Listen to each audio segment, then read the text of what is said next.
पूनम अपने पति मोहन और बेटी ज्योति के साथ खुशी खुशी अपनी जिंदगी को जी रही थी। मोहन का बिजनेस भी अच्छा था। मोहन भी अपनी पत्नी और बेटी को बहुत प्यार करता था और हमेशा उन्हें खुश रखने की कोशिश करता था। सब कुछ ठीक था, पर एक दिन अचानक मानो पूनम की खुशियों को किसी की नजर लग गई। कहते हैं जब व्यक्ति अमीर और पैसे वाला होता है तो बुरी संगत उस पर जल्दी हावी होती है। ऐसा ही मोहन के साथ हुआ। मोहन को दोस्तों के साथ खाने पीने की आदत पड़ गई। वो अक्सर पार्टी करने के बहाने दोस्तों में शराब पर पैसा बहाने लगा। उसने दोस्तों के साथ पीने खाने के लिए घर की एक एक चीज बेचनी शुरू कर दी। सुनो, ये सोने की चेन और चूड़ियां कहाँ ले जा रहे हो? मेरा गहनों का डिब्बा वापस करो। ये गहने मैंने तुझे बनवा कर दिए थे, समझी? तो इन गहनों पर मेरा हक है। मैंने कहीं भी लेकर जाऊं? हैं? तू होती कौन है मुझे रोकने वाली? चल हट जा मेरे सामने से। आप ये गलत कर रहे हो। देखना, आपकी पीने खाने की बुरी आदत एक दिन हमारा सब कुछ बर्बाद कर देगी। मोहन ने पूनम की एक नहीं सुनी।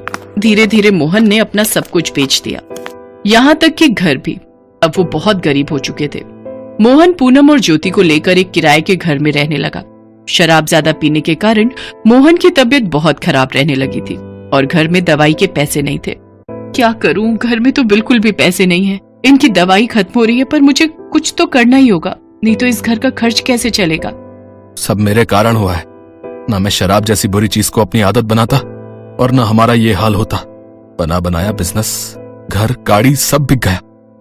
और तो और हमारी ज्योति का स्कूल भी छूट गया। बात करते करते मोहन रो पड़ा। अरे आप चिंता क्यों करते हो? मैं हूं ना कोई काम ढूंढ लूंगी, आप चिंता मत करो। पूनम मोहन की हालत देखकर और परेशान हो गई। पूनम के पड़ोस में सरोज नाम की एक महिला रहती थी। वो दाल चावल का ठेला लगाती थी, पर वो अपना सब कुछ बेचकर गांव जा रही थी। क्या हुआ सरोज दीदी, आपने दाल चावल का ठेला नहीं लगाया? नहीं, हम तो अपना सब कुछ बेचकर गांव जा रहे हैं। गांव में अपनी जमीनें हैं, वहीं खेती बाड़ी करके रहेंगे। बच्चे भी दादा दादी के पास गांव में ही रहते हैं, तो उन्हें भी अकेले परेशानी होती है। बस 1-2 दिन में चले जाएंगे। सरोज दीदी, मेरे पास भी कोई ऐसा काम नहीं है जिससे मैं घर का खर्चा निकाल सकूं। अगर आप गांव जा रहे हो तो क्या मैं दाल चावल बेचने का काम शुरू कर दूं? बहुत परेशानी चल रही है, घर में कुछ भी समझ में नहीं आ रहा क्या काम करूं। हाँ क्यों नहीं, इसमें क्या परेशानी है? मैं तुम्हें सब समझा दूंगी और ठेला और बर्तन खरीदने की जरूरत भी नहीं पड़ेगी। तुम्हें सब कुछ बना बनाया मिल जाएगा। पर सरोज दीदी, मेरे पास अभी इतने पैसे नहीं है कि मैं आपको। अरे तो पैसे किसने मांगे हैं? तुम आराम से अपना काम शुरू कर लो, उसके बाद जब थोड़ी कमाई होने लगे तब हम इस बारे में बात कर लेंगे। सरोज पूनम की बहुत मदद करती है और पूनम दाल चावल का ठेला लगाने लगती है।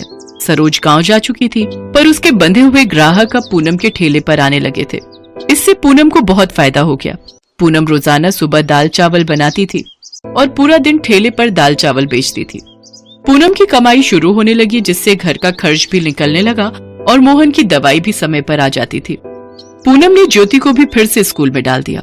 पूनम दाल चावल बहुत ही स्वादिष्ट बनाती थी, इसलिए उसके ठेले पर ग्राहकों की बिक्री बढ़ने लगी थी। सब कुछ ठीक हो गया, पर एक दिन चलो एड़े, चल जल्दी से हफ्ता दे। इस एरिया में बहुत समय से आया नहीं, तो सब आराम से मजे कर रहे हो और दिखाई दे रहा है यहाँ पर सब खूब कमाई कर रहे हैं। भैया ये कौन है जो इस तरह से ठेले वालों से बात कर रहा है? और ये हफ्ता क्या चीज है? पूनम बहन, ये इस एरिया का गुंडा है। कुछ समय से आ नहीं रहा था। पहले जब सरोज बहन खड़ी होती थी तब वो भी इसे हफ्ता देती थी। ये हर हफ्ते आता है और अपना हफ्ता लेकर चला जाता है, यानी कि हर हफ्ते 2000 रुपए इसको देने पड़ते हैं।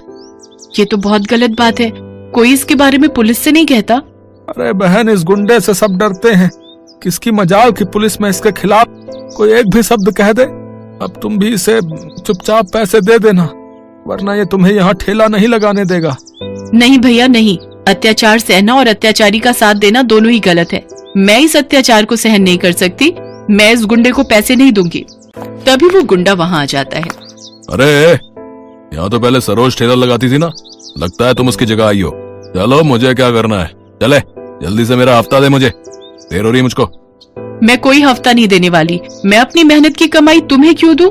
जाओ यहाँ से, वरना मैं पुलिस को बुला लूंगी। क्या कहा? पुलिस बुलाएगी तू? पुलिस?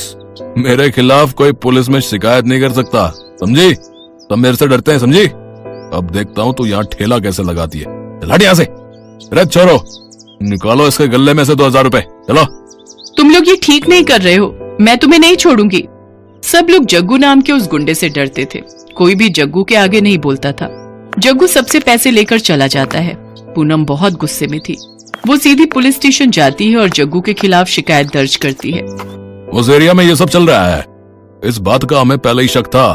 अगर ये खबर हमें पहले किसी ने दे दी होती ना, तो हम कब का जग्गू को गिरफ्तार कर चुके होते।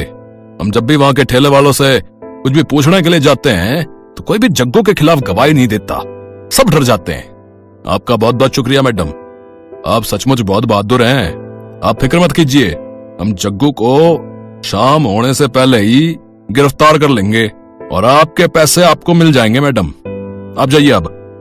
पूनम की शिकायत पर पुलिस अपना काम शुरू कर देती है। शाम तक जग्गू के सारे ठिकानों पर पुलिस छापा मारती है। जग्गू और उसके सभी साथियों को पकड़ लिया जाता है। पूनम को अपने पैसे वापस मिल चुके थे। आज सभी ठेले वाले पूनम की बहुत तारीफ कर रहे थे। सभी ठेले वाले बेफिक्र थे क्योंकि पूनम ने उन्हें जग्गू जैसे गुंडे के खौफ से छुटकारा दिलवाया था। कुछ समय बाद मोहन की तबीयत भी ठीक हो जाती है। उनके पास पैसे भी जुड़ चुके थे, इसलिए पूनम और मोहन ने एक होटल खोल लिया। अब पूनम और मोहन की जिंदगी में फिर से सुख के दिन आने लगे थे। सुमित्रा, क्या बात है, तूने कटहल में इतना तेल भर दिया? रोहन और प्रिया ने सब्जी छुई तक नहीं। मालकिन, मैंने तो रोजाना की तरह ही सब्जी बनाई थी और कटहल को थोड़ा फ्राई करके बनाया था, शायद इसी वजह से तेल दिख रहा होगा। और मिर्च मसाले बिल्कुल भी नहीं डाले खाने में, बिल्कुल फीकी बना दी।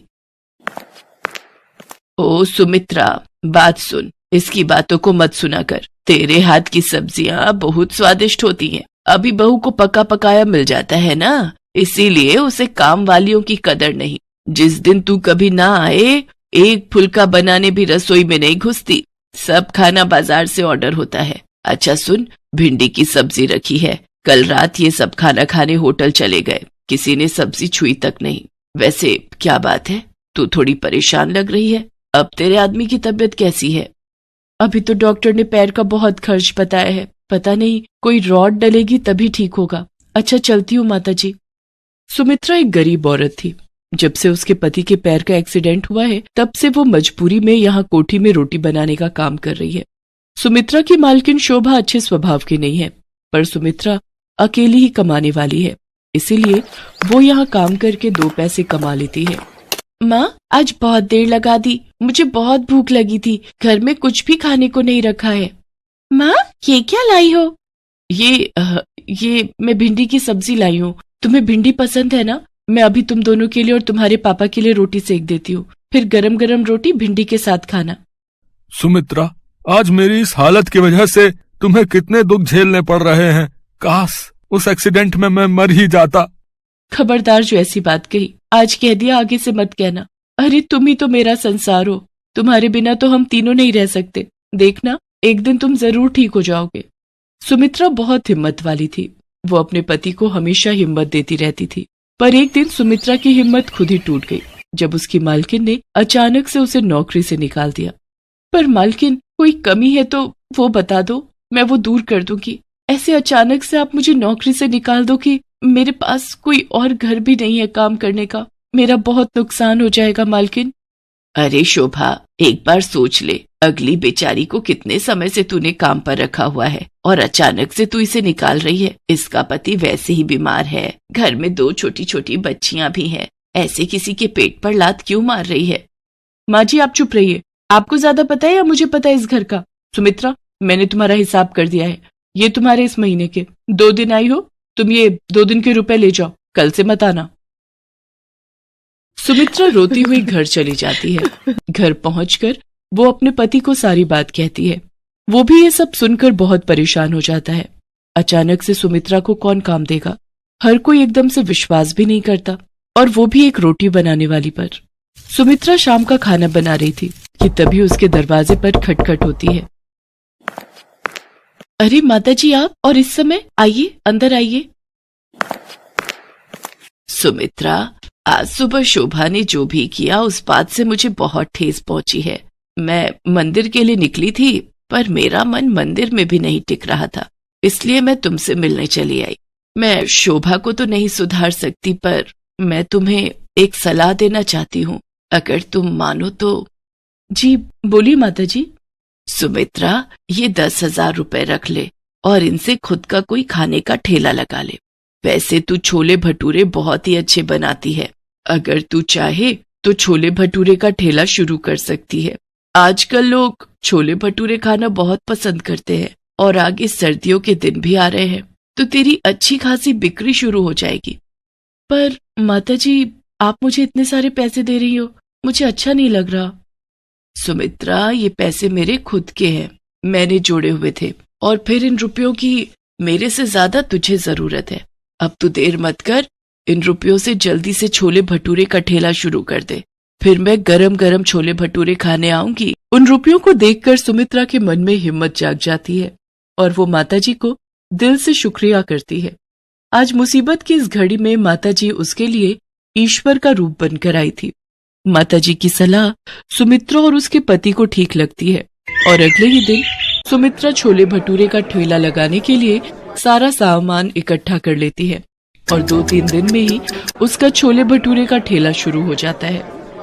पहले तो कभी नहीं देखा, लगता है बाजार में ये छोले भटूरे वाली नहीं आई है। भैया बहुत ही स्वादिष्ट छोले भटूरे बनाती है, साथ में प्याज, चटनी, अचार और बूंदी का रायता भी 1 प्लेट खाई थी कल मैंने। भैया सचमुच आनंद आ गया बता रहे। अच्छा, एक काम करते हैं, 1 प्लेट खा लेते हैं चलकर, गरम गरम है, मजा आ जाएगा। 2 प्लेट छोले भटूरे देना और प्याज और अचार ज्यादा कर देना। ठीक है, अभी देती हूँ। आप दोनों के लिए भैया जी। हमें भी 1-1 प्लेट छोले भटूरे लगा दो, भटूरे थोड़े करारे देना है। सुमित्रा का छोले भटूरे का ठेला चल पड़ता है, उसमें नया आत्मविश्वास पैदा होता है।